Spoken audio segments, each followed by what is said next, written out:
नमस्कार दोस्तों, Devganga online coaching platform पे आपका स्वागत है। हम बात कर रहे हैं हमारे संविधान में और संविधान में टॉपिक चल रहा है हमारा सुप्रीम कोर्ट यानी उच्चतम न्यायालय। हमने इसकी 2-3 क्लासों में कक्षा में चर्चा की है और पिछली कक्षा में अगर हम बात करें तो पिछली कक्षा में हमने अनुच्छेद 128 में यह लिखा था कि जो सेवानिवृत्त न्यायाधीश होते हैं, अगर सर्वोच्च न्यायालय के अंदर कोरम पूर्ति या गणपूर्ति नहीं होती है तो हम उन्हें वापस पुनः नियुक्ति दे सकते हैं। यहां तक तो हमने बातें कर ली थी अनुच्छेद 128 में। अब हम चलते हैं अनुच्छेद 129 में। अनुच्छेद 129 क्या कहता है, देखना जरा। अनुच्छेद 129 में क्या लिखा है? अभिलेख न्यायालय। अभिलेख यानी अभिलेख न्यायालय। अभिलेख न्यायालय के बारे में अगर हम बात करें तो सुनना जरा। अभिलेख न्यायालय ऐसा है कि सुप्रीम कोर्ट जो भी अपने निर्णय देता है, सुप्रीम कोर्ट जो भी अपनी निर्णय देता है वह भारत के सभी न्यायालयों के ऊपर लागू होते हैं। एक बात यह याद रखना, यानी सुप्रीम कोर्ट जो भी निर्णय देगा वह भारत के सभी न्यायालयों के ऊपर क्या होता है, लागू होते हैं। तो हम लिख सकते हैं कि सुप्रीम कोर्ट के निर्णयों का रिकॉर्ड रखा जाता है। एक बात तो ये, और इसी के अंदर अगर हम बात करें, बात नंबर ए में अगर हम लिखें कि सुप्रीम कोर्ट के जो निर्णय है वो भारत के सभी न्यायालयों के ऊपर क्या किया जाएगा, लागू, मतलब न्यायालय के ऊपर लागू किया जाता है। यानी हम लिखेंगे सुप्रीम कोर्ट के निर्णय भारत के सभी न्यायालयों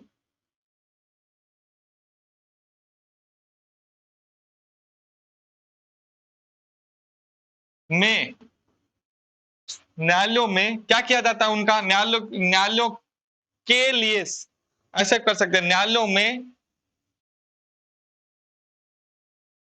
संदर्भ, ठीक है। संदर्भ मतलब हिंदी में जो रिकॉर्ड है उनके निर्णय के आधार पर संदर्भ कर सकते हैं, नाजीर कर सकते हैं। उर्दू का शब्द होता है नाजीर कर सकते हैं, ठीक है।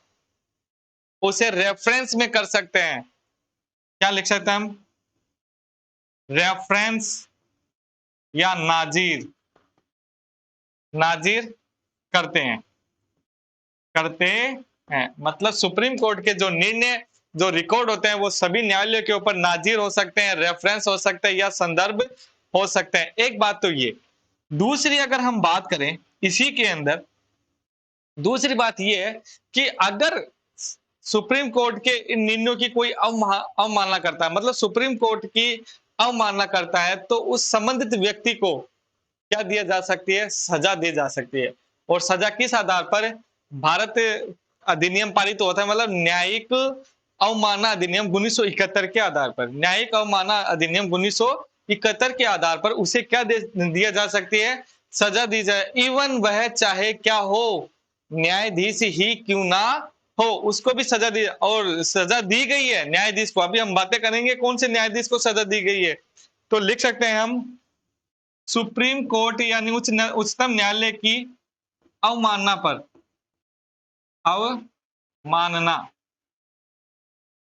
पर उसे सजा दी जा सकती है, उस संबंधित व्यक्ति को। ऐसे लिख सकते हैं हम, उस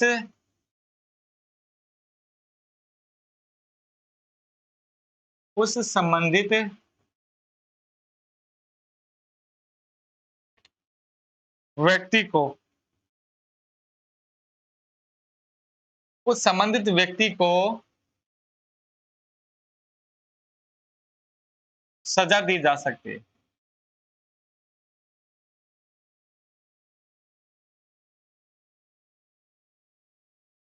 एक बात तो ये, अगर हम बात करें यहां पर इसी वक्त, तो एक नोट लगाकर हम बात करते हैं और नोट होगा हमारा कि संसद कानून बनाकर, संसद ने क्या बनाया? कानून बनाया। क्या बनाया? कानून बनाया। कौन सा? न्यायिक अवमानना अधिनियम 1971। न्यायिक मानना, यानी हम लिख सकते हैं इसके अंदर संसद के द्वारा, संसद के द्वारा कानून पारित किया गया, कानून पारित किया गया, संसद के द्वारा कानून पारित किया गया। और पारित कौन सा किया गया? हम लिख सकते हैं इसके अंदर संसद के द्वारा कानून पारित किया गया, और कानून कौन सा था? न्यायिक अवमानना अधिनियम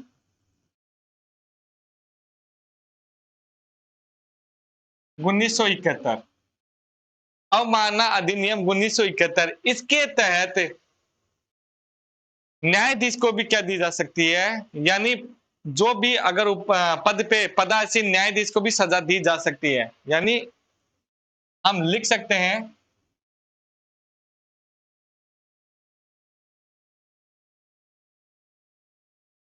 इसके द्वारा पदासीन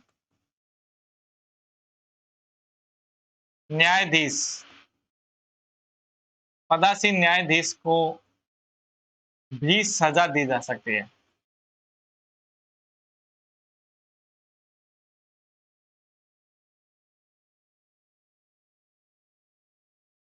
देखना जरा सजा किस, अभी हम बता देते हैं सजा किसको दिया है। कलकत्ता के न्यायाधीश होते हैं CS कन्नन। CS कन्नन को इस अवमानना के द्वारा उनको न्यायाधीश, मतलब उनको सजा दी गई है। और यह भारत में प्रथम ऐसा केस था जो एक पदासीन न्यायाधीश को क्या दी गई? सजा दी गई। इस बात का अच्छी तरह से ध्यान देना कि अगर हम बात करें कि CS कन्नन कौन से थे? CS कन्नन, और ये न्यायाधीश थे कहां के? कलकत्ता के। कलकत्ता के ये न्यायाधीश कहां के थे? कलकत्ता के। और कलकत्ता के हम बात करें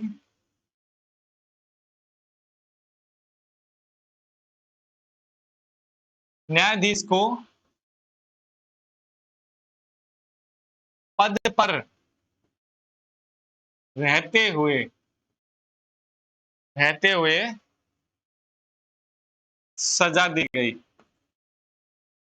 ध्यान देना, यानी हाई कोर्ट CS कन्नन ये न्यायाधीश थे जो पद पर इन्हें इसी आधार पर न्यायिक अवमानना अधिनियम 1971 के आधार पर इनको क्या दी गई? सजा दी गई। और यह भारत में पहला ऐसा केस था, यानी समझो कि यह भारत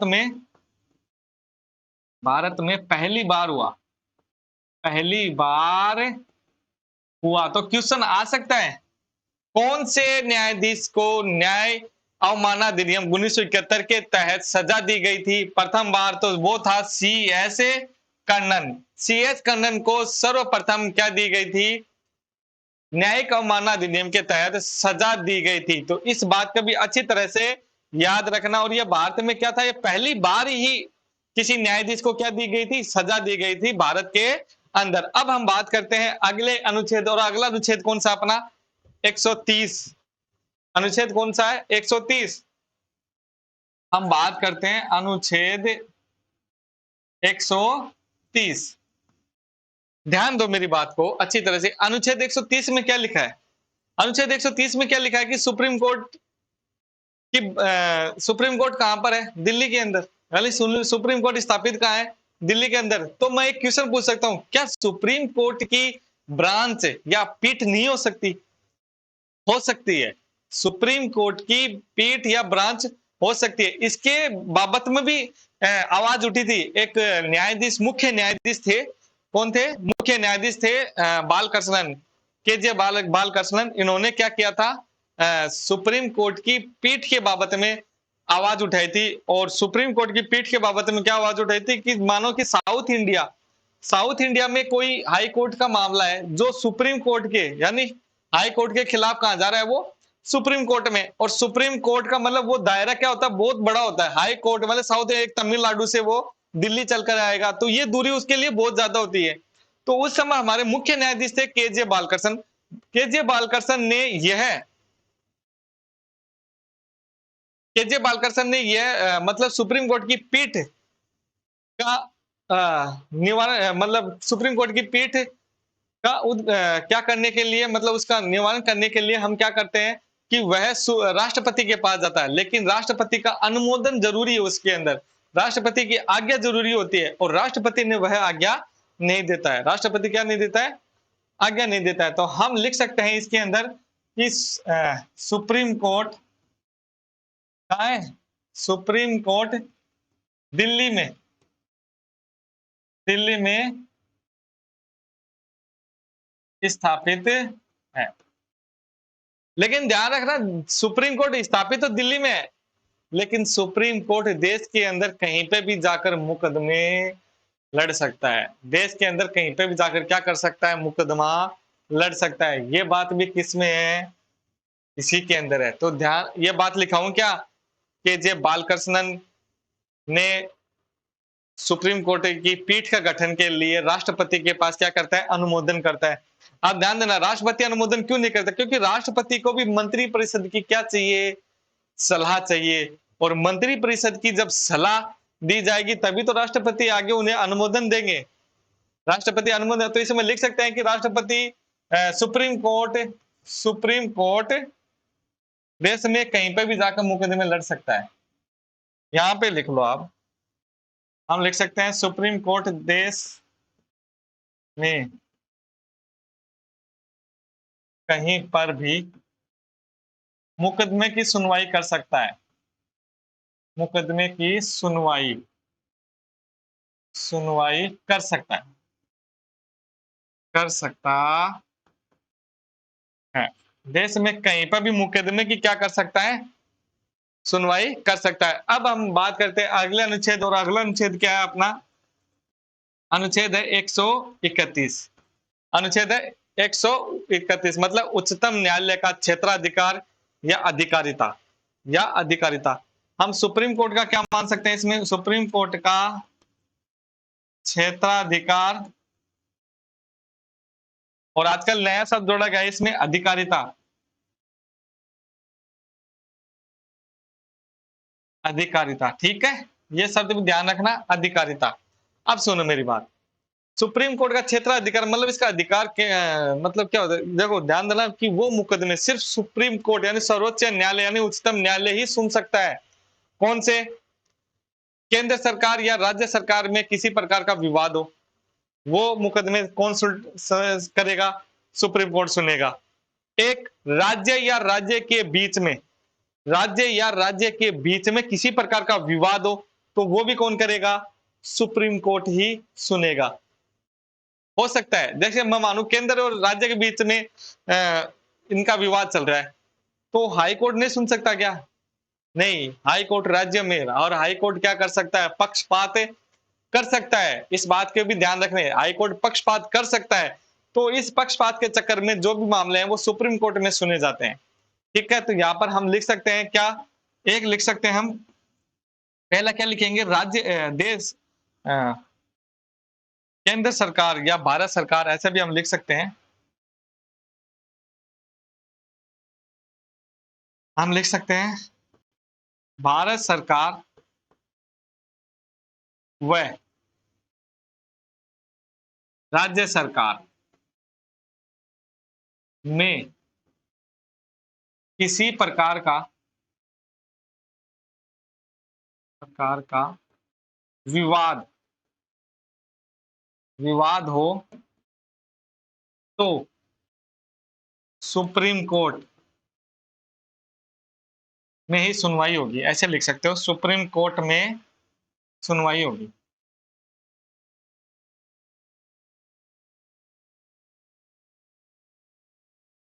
सुनवाई होगी, ये बात ध्यान रखना। ठीक है, सुप्रीम कोर्ट में क्या होगी, सुनवाई होगी। दूसरा क्या लिखें, दूसरा लिखते हैं हम बी लगा करके। बी में क्या है, हम लिख सकते हैं बी के अंदर भी कि राज्य, दो राज्यों के मध्य कोई विवाद हो तो वह भी क्या सुना जाएगा, सुप्रीम कोर्ट के अंदर। तो हम लिख सकते हैं दो राज्य सरकारों, दो राज्य सरकारों के मध्य विवाद, विवाद को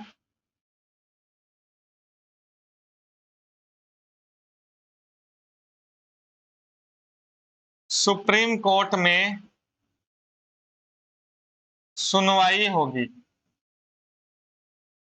क्या होगा, दो राज्यों के मध्य जो विवाद होता है उसमें भी कहां होगी, सुप्रीम कोर्ट में सुनवाई होगी। यह बात सही है। अब हम बात करते हैं यहां तक की, यह बात आगे दायरा, अगर ये मानो कि कोई भी ऐसा मामला हो जो कानूनी हो या संविधान से संबंधित हो, तो वो भी क्या होता है, सुप्रीम कोर्ट के अंदर ही सुनवाई होती है। अब हम बात करते हैं अनुच्छेद 32 में, और 32 में क्या लिखा है, 32 में लिखा है कि विशेषाधिकार, यानी सुप्रीम कोर्ट के पास विशेषाधिकार होते हैं। और विशेषाधिकार कौन से, जैसे मैं मानूं कि कोई दीवानी मामला है, दीवानी यानी सिविल मामला हो या फिर क्रिमिनल मामला हो, आपराधिक मामला हो, तो वह भी क्या है, सुप्रीम कोर्ट में। जैसे हाई कोर्ट के खिलाफ हम कहा जा सकते हैं, सुप्रीम कोर्ट में।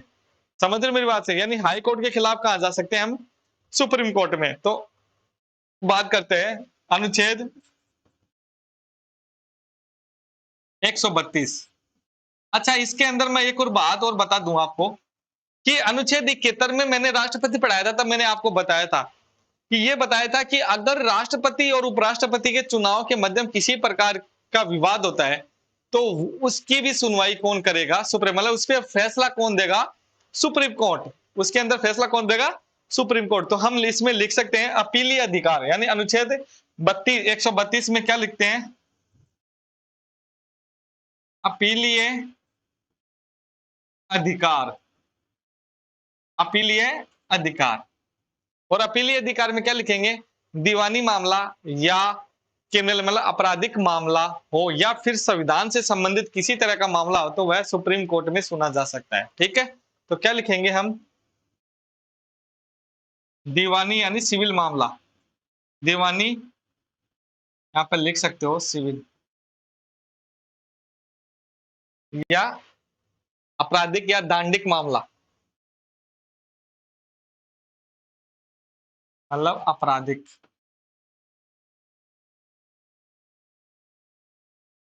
मामला, वह कोई संवैधानिक मामला,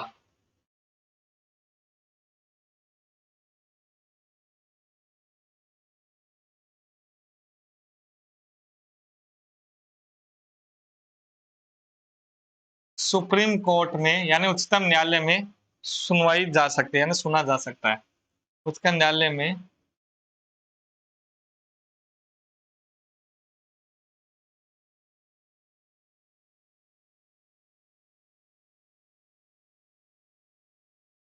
सुनवाई जा सकती है। ठीक है, अगर हम बात करें अनुच्छेद 33 और 34 की, तो अनुच्छेद 33 क्या कहता है, अनुच्छेद 33 कहता है कि जो भी दीवानी मामला हो, हाई कोर्ट से जो दीवानी के खिलाफ हम कहां जा सकते हैं, सुप्रीम कोर्ट में जा सकते हैं। अनुच्छेद 34 क्या कहता है, जो दांडिक मामला है, आपराधिक मामले होते हैं, वहां भी कहां जा सकते हैं हम, सुप्रीम कोर्ट। लेकिन इसमें दो शर्तें हैं, दांडिक मामले में दो शर्तें, वो अभी हम बताते हैं। अनुच्छेद पहले 33 पूरा करते हैं, फिर उसके बाद में बात करते हैं अनुच्छेद 34 की। तो अनुच्छेद 33 में क्या लिखा है, अनुच्छेद 33 लिखता है दीवानी मामलों में हाई कोर्ट के खिलाफ हम सुप्रीम कोर्ट में जा सकते हैं। ये लिख लो आप, यानी दीवानी मतलब सिविल मामला, सिविल मामलों में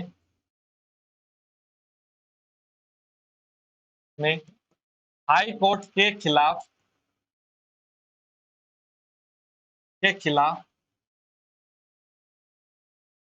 हम सुप्रीम कोर्ट में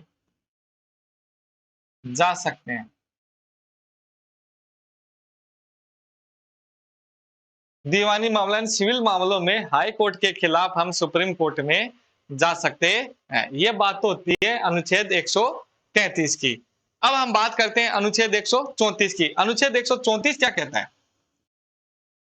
अनुच्छेद 134 तो कहता तो यही है कि दांडिक यानी आपराधिक जो मामले होते हैं, हाई कोर्ट के खिलाफ हम सुप्रीम कोर्ट में जा सकते हैं, लेकिन उसमें शर्तें हैं। उनमें शर्तें हैं, शर्तें सुनना मेरी, कि हम पहले तो ये लिख सकते हैं, दांडिक यानी आपराधिक मामले या क्रिमिनल मामले, ऐसे भी लिख सकते हैं हम।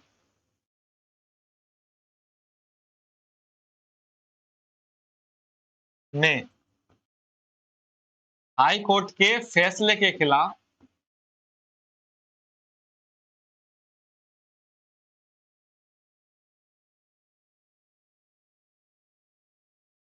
हम सुप्रीम कोर्ट में जा सकते हैं।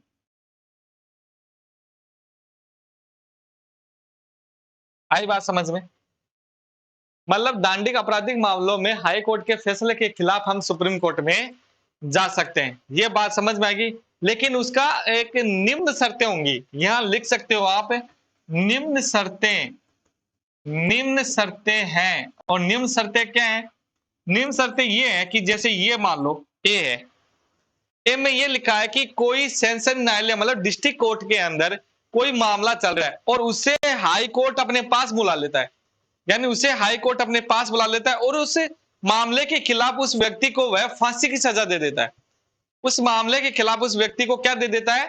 फांसी की सजा दे देता है। उस फांसी के खिलाफ वो कहां जा सकता है? सुप्रीम कोर्ट में जा सकता है। उस फांसी के खिलाफ वह कहां जा सकता है? सुप्रीम कोर्ट में जा सकता है। इस बात को अच्छी तरह से याद रखें। हम क्या पहले फर्स्ट में क्या लिखेंगे? हम लिखेंगे कि सत्र न्यायालय या सेशन न्यायालय भी लिख सकते हैं, में सत्र न्यायालय में कोई मामला चल रहा हो,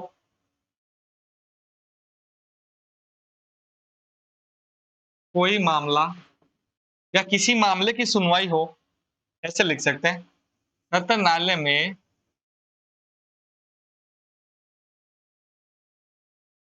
किसी मामले की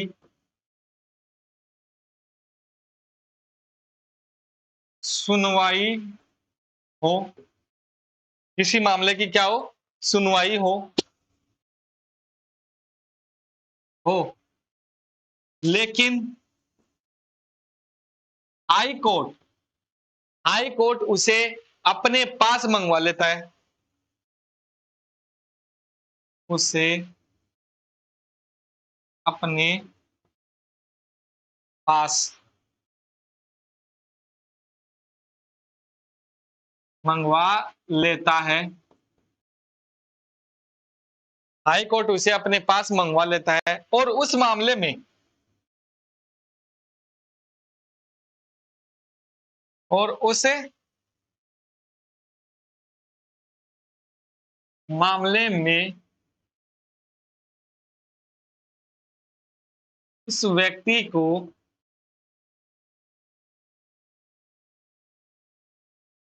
फांसी की सजा सुना देता है। उस मामले में उस व्यक्ति को क्या दे देता है? फांसी की सजा सुना देता है। ठीक है, सजा सुना देता है। तो हम लिख सकते हैं, तो इस सजा के खिलाफ वह व्यक्ति सुप्रीम कोर्ट में जा सकता है।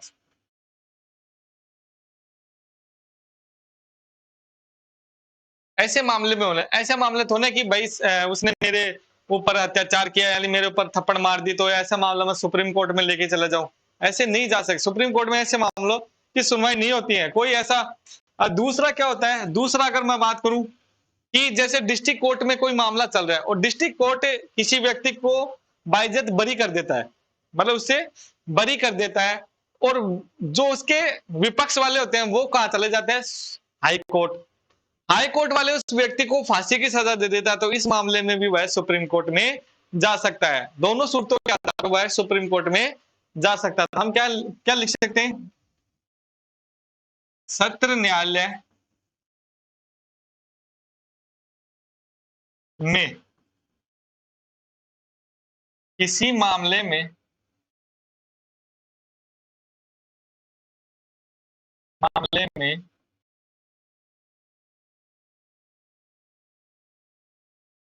मामले में उस व्यक्ति को बरी कर देता है, बरी कर देता है, उस मामले के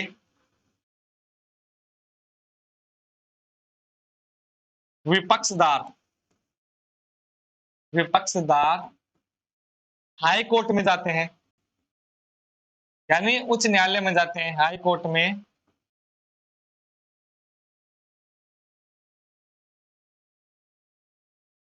में जाते हैं।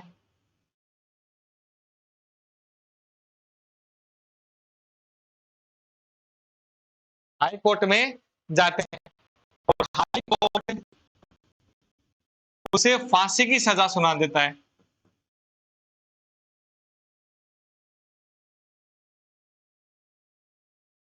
सजा सुना देता है, उसे क्या दे देता है? फांसी की सजा सुना देता है। तो इस मामले में इस मामले में वह सुप्रीम कोर्ट जा सकता है। इस मामले में वह सुप्रीम कोर्ट जा सकता है। यहां तक कोई दिक्कत हो तो मुझे बताना। अब कोई दिक्कतें नहीं है ना? अब हम आगे बात करें। हम बात करते हैं अनुच्छेद 135 की। और अनुच्छेद 135 में क्या लिखा है? अनुच्छेद 135 में लिखा है कि जो मामले संघीय न्यायालय में विचाराधीन है, सुप्रीम कोर्ट उसे अपने पास मंगवा सकता है। यानी जो मामले संघीय न्यायालय में विचाराधीन है, तो सुप्रीम कोर्ट उसे अपने पास मंगवा सकता है। ठीक है, तो यह कौन कहता है? अनुच्छेद 135 कहता है।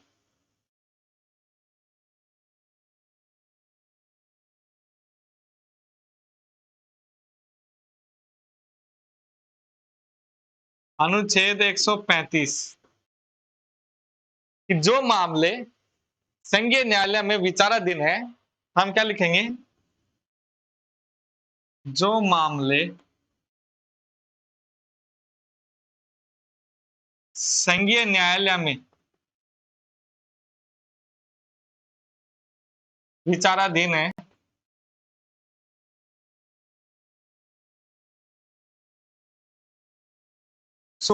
है, सुप्रीम कोर्ट उसे अपने पास मंगवा सकता है।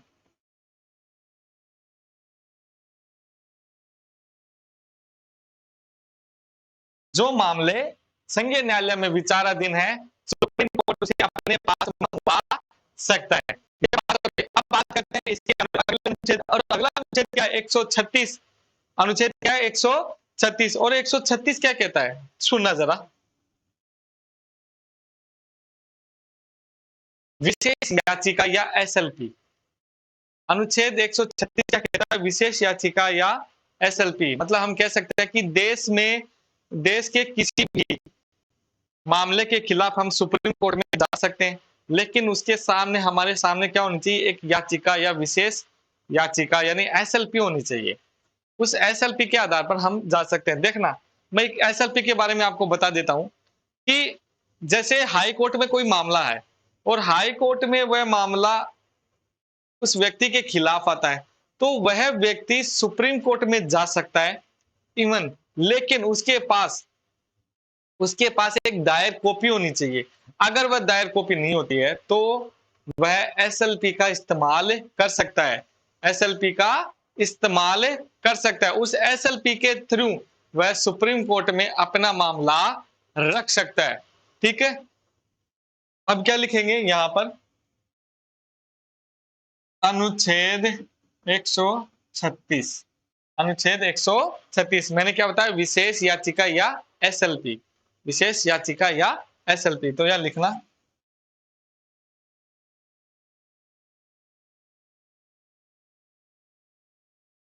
विशेष याचिका एस एल पी, यानी एल यानी लीगल पिटीशन, लीगल पिटीशन, ठीक है ना। तो हम इसमें लिख सकते हैं कि सुप्रीम कोर्ट के अंदर हम एसएलपी के माध्यम से अपना मामला रख सकते हैं, अपना मामला रख सकते हैं। तो लिखें, हम लिख सकते हैं यहां पर सुप्रीम कोर्ट में एसएलपी, एसएलपी याचिका के जरिए के द्वारा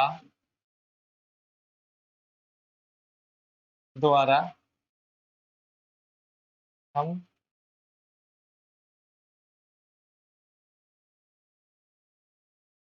अपना मामला रख सकते हैं, हम अपना मामला रख सकते हैं, यानी हाई कोर्ट के खिलाफ जो दिए गए निर्देश थे उसके खिलाफ हम अपना मामला रख सकते हैं। ठीक है, ये बात आगे समझ में। अब इसके बाद में एक और बात देना, मैं अभी यहीं पे बता देता हूं, पार्ट बी लगा के लिख सकते हो आप उसे, पार्ट बी लगा के लिख सकते हो। और पार्ट बी में क्या लिखा है, एक है उपचारात्मक, उपचारात्मक याचिका होती है, क्या होती है, उपचारात्मक याचिका। इसके बारे में अभी मैं आपको एक चर्चा करता हूं। देखो हमने एक इसके इससे फर्स्ट केस जो अब मानो, इसका फर्स्ट केस आता है अशोक हुर्रा, अशोक हुर्रा और एक उसकी वाइफ होती है रूपा हुर्रा, यानी इसका फर्स्ट केस होता है रूपा हुर्रा वर्सेज अशोक हुसार, ये हस्बैंड वाइफ होते हैं। इस उपचारात्मक याचिका का क्या करते हैं, वो उपयोग करते हैं, यानी अगर एसएलपी में, एसएलपी भी उस मुकदमे के खिलाफ होती है तो लास्ट एंड फाइनल हथियार होता है उपचारात्मक याचिका। उपचारा का याचिका के लिए हम क्या बोल सकते हैं कि जो न्यायाधीश होते हैं, मतलब अपनी प्राकृतिक, या न्यायाधीश उसके समर्थ है, या हम बोल सकते हैं कि न्यायाधीश से कोई अपना द्वेष हो तो वह अपने पक्ष में, या सॉरी अपने मतलब हमारे पक्ष में फैसला न देकर, तो हम अब उस उपचारिकता याचिका के अंदर हम उसमें प्राकृतिक उल्लंघन, हमारा प्राकृतिक उल्लंघन के आधार पर ये याचिका दायर कर सकते हैं। इसके अंदर पहले रूपा हुर्रा वर्सेज अशोक हुर्रा, ये दोनों हस्बैंड वाइफ होते हैं 2002 के अंदर, 2002 में ये पहली बार ये मामला आता है। इसके बाद में एक और मामला आपने सुना होगा, याकूब मेनन, याकूब मेनन, जिसे फांसी की सजा हुई थी, ध्यान देना, जिसे फांसी की सजा हुई थी याकूब मेनन को, ये मतलब मुंबई मुंबई मुंबई ब्लास्ट के अंदर इनका इसका नाम आता है, ये व्यक्ति इसमें शामिल होते हैं, ये एक टेररिस्ट और एक आतंकवादी होता है ये याकूब मेनन। अंततः इसे फांसी की सजा होती है। यह फांसी की सजा टालने के लिए सारी जो एसएलपी उपचारिका यातमा या राष्ट्रपति, इवन यहाँ पर राष्ट्रपति की क्षमा याचना तक भी अपनी अर्जी दायर करता है, लेकिन अंत में इसे क्या होती है, फांसी की सजा होती है। तो यह भी इसे इसका प्रयोग करता है।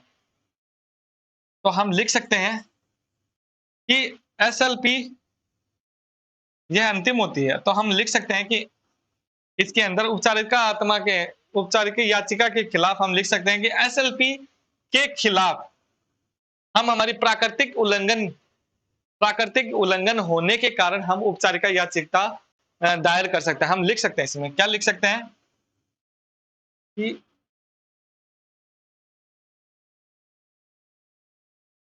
प्राकृतिक उल्लंघन, ये लिख लो आप,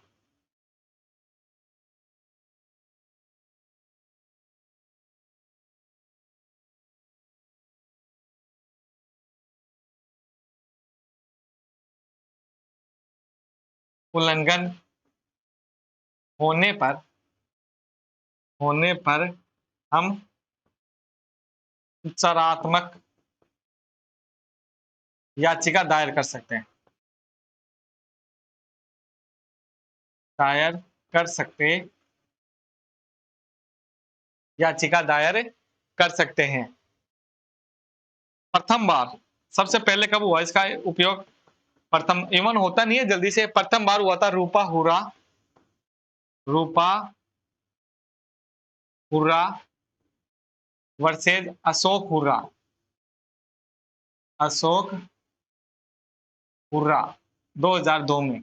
हम लिख सकते हैं 2002 में रूपा हुर्रा वर्सेज अशोक हुर्रा के खिलाफ ये आपस में मियां बीबी इस याचिका का प्रयोग करते हैं। यहां तक हो गया, ठीक है। अब हम बात करते हैं अनुच्छेद कौन से, 136 हो गया। अब हम बात करते हैं अनुच्छेद 137। 37 क्या कहता है, सुनना जरा। अनुच्छेद 37 क्या कहेगा इसमें कि सुप्रीम कोर्ट के द्वारा, सुप्रीम कोर्ट अपना निर्णय, मतलब कोई निर्णय दे दिया, उससे सुप्रीम कोर्ट अवलोकन, अपना निर्णय अवलोकन भी कर सकता है। यानी सुप्रीम कोर्ट उसे मतलब अपना निर्णय क्या कर सकता है, अवलोकन भी कर सकता है। मतलब हम कह सकते हैं निर्णयों की समीक्षा करना। अनुच्छेद 137, 137 क्या कहता है, निर्णयों की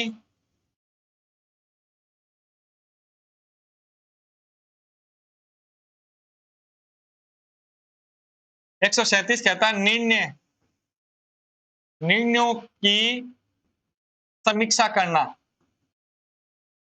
समीक्षा करना।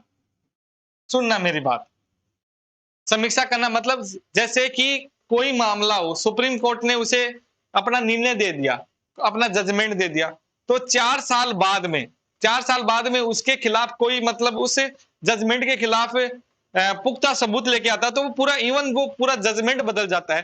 तो इसमें भी सुप्रीम कोर्ट अपने निर्णय की समीक्षा कर सकता है, अपने निर्णय की समीक्षा कर सकता है। जैसे अपन बोलते हैं ना, सुप्रीम कोर्ट में जज क्या बोलते हैं कि तमाम गवाहों सबूतों के मध्य नजर रखते हुए यह अदालत, मतलब मेरे सामने जो गवाह, मेरे सामने जो सबूत पेश हुए हैं, मैं उस निर्णय के आधार पर यह फैसला कर रहा हूं, ये होता है। और अगर बाई चांस 4 या उस गैप के बाद में, उस फैसले के बाद में कोई व्यक्ति उस निर्णय के खिलाफ कोई पुख्ता सबूत लेके आता है, तो अपना निर्णय बदल, और इवन सुप्रीम कोर्ट ने कई निर्णय बदले हैं। जैसे मैं बात करूं, बेरुवारी वाद है, बेरुवारी वाद में सुप्रीम कोर्ट कहता है कि प्रस्तावना संविधान का अंग नहीं है, प्रस्तावना संविधान का अंग नहीं है। लेकिन उसी के बाद में एक और वाद होता है केशवानंद भारती, उसमें कहते हैं कि सुप्रीम कोर्ट प्रस्तावना मतलब प्रस्तावना संविधान का भाग है और संसद उसमें उसी तरह से संशोधन कर सकती है जैसे उसके अन्य भागों में। ये कहा था। एक इसी के साथ में एक गोलकनाथ वाद होता है, जिसमें कहता है कि मूल अधिकारों में क्या नहीं कर सकती संसद, संशोधन नहीं कर सकती। लेकिन केशवानंद भारती में वापस वही होता है।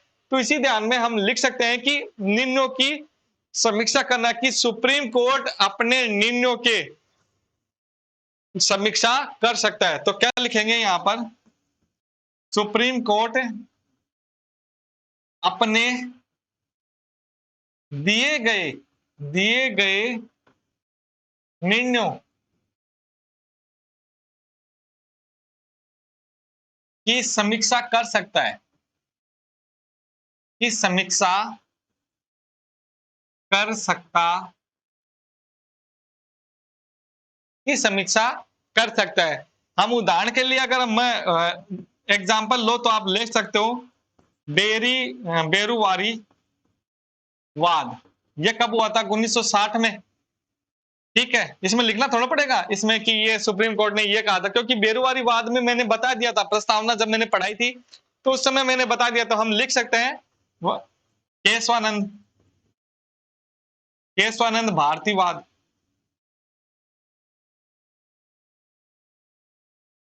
ये कब हुआ था, 1973 में। हम लिख सकते हैं 1973 में, 24 अप्रैल 1973 में। इसी के साथ हम एक और, अगर आप लिखना चाहते हो एक और लिख लो, गोलकनाथ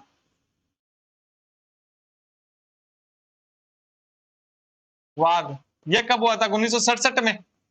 ये कब हुआ, 1967 में। और उसी के लिए केशवानंद भारती हम लिख सकते हैं, केशवानंद भारती 1973 के अंदर। ये बात यहां तक समझ में आ गई, कोई दिक्कत नहीं है। सुप्रीम कोर्ट अपने निर्णयों की क्या कर सकता है, समीक्षा कर सकता है। अब कोई दिक्कत है? अब हम करते हैं अगले अनुच्छेद, और अगला अनुच्छेद क्या है अपना? 138वां। हमारे सामने आ गया अनुच्छेद 137। इसके बाद अगर हम बात करें अगले अनुच्छेद की, और अगला अनुच्छेद हमारे सामने क्या है? अगला अनुच्छेद है 138। अगला अनुच्छेद 138, और 138 यह अनुच्छेद क्या कहता है? यह अनुच्छेद कहता है कि संसद चाहे तो सुप्रीम कोर्ट के दायरे को, आधिकारिक दायरे को क्या कर सकती है? बढ़ा सकती है। यानी संसद चाहे क्या कर सकती है? संसद कानून बनाकर सुप्रीम कोर्ट के आधिकारिक क्षेत्र को बढ़ा सकती है।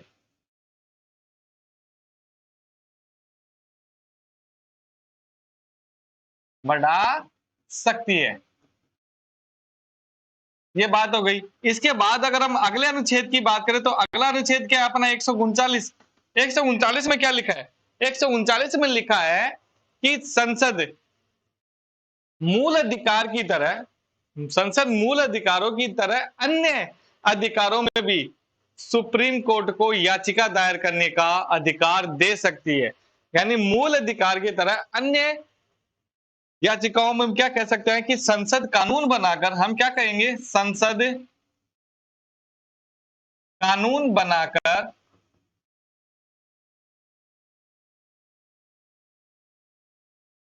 मूल अधिकारों की तरह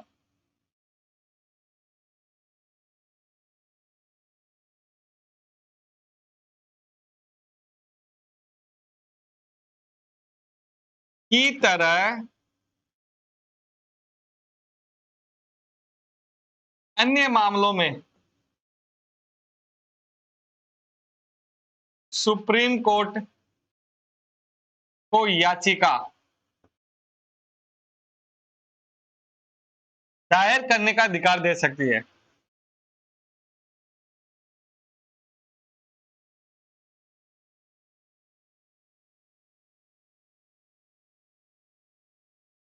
यहां तक हो गया। देखो अनुच्छेद 39 क्या कह रहा है? अनुच्छेद 39 ये कहता है, 139 सॉरी, संसद कानून बनाकर मूल अधिकारों में, जिस तरह से मूल अधिकारों के लिए याचिका हमारे सामने हम देखें तो अनुच्छेद 32, अगर हम बात करें तो सुप्रीम कोर्ट के पास अनुच्छेद 32 है। तो अनुच्छेद 32 की तरह जैसे बंदी प्रत्यक्षीकरण है, परमादेश है, उत्प्रेषण लेख है, उस आधार पर जो मूल अधिकारों में याचिका दायर कर सकता है सुप्रीम कोर्ट, उसी आधार पर अन्य जो मामले होते हैं उसमें भी संसद अगर कानून बनाकर सुप्रीम कोर्ट को याचिका दायर करने का क्या कर सकती है? अधिकार दे सकती है। ये तो कहता है अनुच्छेद 139। अगर हम बात करें अनुच्छेद 139 की अगर हम बात करें, क्या बात करें? अनुच्छेद 139 इसमें क्या लिखा है? इसमें लिखा है कि एक जैसे मामले, जैसे मैं बात करता हूं कि अभी हमारे ज्यादा मामले हम देखें, पद्मावती जो मूवी आई थी, अगर हम बात करें पद्मावती मूवी के अंदर राजस्थान के अंदर विरोध हुआ, वो विरोध अन्य कई कारणों से हुआ, तो उसके बारे में हमने हाई कोर्ट में याचिका दायर की। प्लस पद्मावती के बारे में हमने एमपी में, गुजरात में, हरियाणा में, चंडीगढ़ के अंदर ये याचिकाएं दायर करते, तो एक ही मामला हमने अन्य अन्य हाई कोर्ट के अंदर दायर किया। तो मान लो सपोज दैट राजस्थान के हाई कोर्ट ने फैसला दिया कि यह एक कौम को या फिर एक जाति के विशेष को प्रभावित करता है, तो इस फिल्म को राजस्थान के अंदर बैन कर दिया जाए।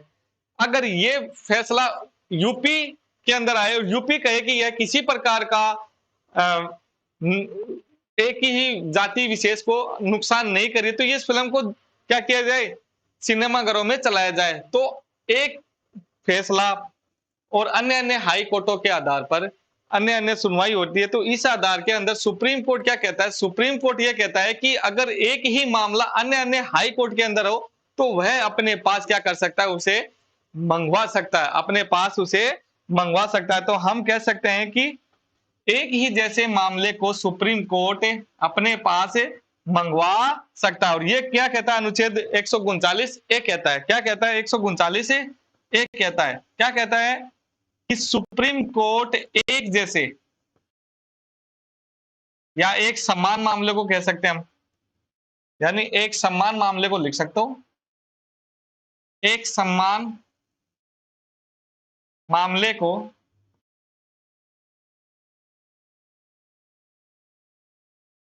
हाई कोर्ट से मंगवा सकता है।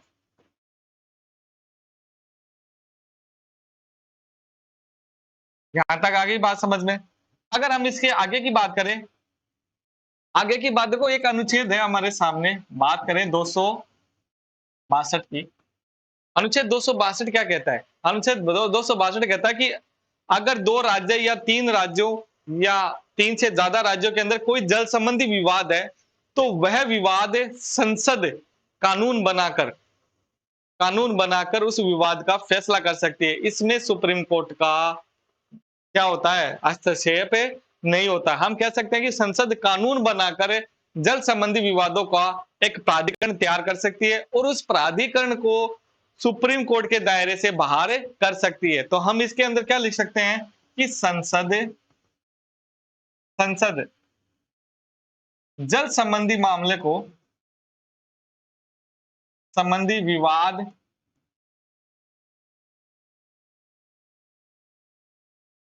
जल संबंधी विवादों को कानून बनाकर एक प्राधिकरण तैयार कर सकती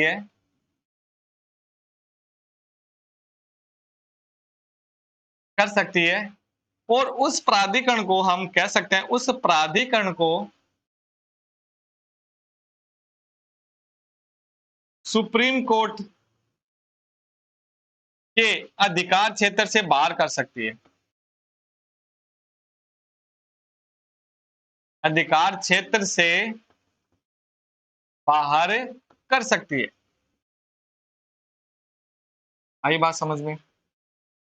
यानी सुप्रीम कोर्ट का जल संबंधी विवाद के अंदर किसी प्रकार का अधिकार क्षेत्र नहीं होता। ऐसा ही अगर हम बात करें अनुच्छेद 129 की, 329 की, सॉरी 329 में एक होता है परिसीमन आयोग। क्या होता है? परिसीमन आयोग। और परिसीमन आयोग में मैंने अभी बताया था आपको, परिसीमन आयोग क्या होता है? परिसीमन आयोग होता है कि लोकसभा क्षेत्र के दायरे को बढ़ाना। जैसे मैं कहूं कि आज यहाँ हम जयपुर में प्रेजेंट है, जयपुर के अंदर समझो हम महेश नगर है, महेश नगर के अंदर मैं ये कहूं कि यह जो विधानसभा क्षेत्र झोटवाड़ा में आता है या फिर सांगानेर विधानसभा क्षेत्र में आता है या फिर जयपुर के अंदर आता है, तो ये जो सीमा निर्धारण कौन करता है? परिसीमन आयोग। और परिसीमन आयोग की जो भी संबंधी विवाद होते हैं वह हम सुप्रीम कोर्ट में चुनौती नहीं दे सकते। हम कह सकते हैं परिसीमन को हम सुप्रीम कोर्ट में क्या नहीं दे सकते? चुनौती नहीं दे सकते, सुप्रीम कोर्ट में चुनौती नहीं दे सकते। ये बात समझ में आ गई? सुप्रीम कोर्ट में हम क्या नहीं दे सकते? चुनौती नहीं दे सकते किसी परिसीमन आयोग को। यहां तक समझ में आ गई। अब हम बात करते हैं अगले की। अगला अनुच्छेद अपने पास 141, सॉरी कौन सा अनुच्छेद है? 41। 41 में क्या लिखा है? अनुच्छेद 141, 41 में लिखा है कि सुप्रीम कोर्ट के निर्णय सभी न्यायालयों के लिए बाध्यकारी होंगे। सुप्रीम कोर्ट के निर्णय, क्या लिख सकते हैं हम इसमें? सुप्रीम कोर्ट के निर्णय सभी न्यायालयों में,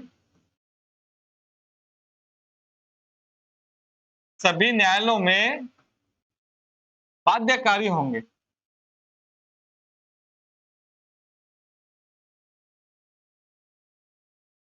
ये बात समझ में आ गई।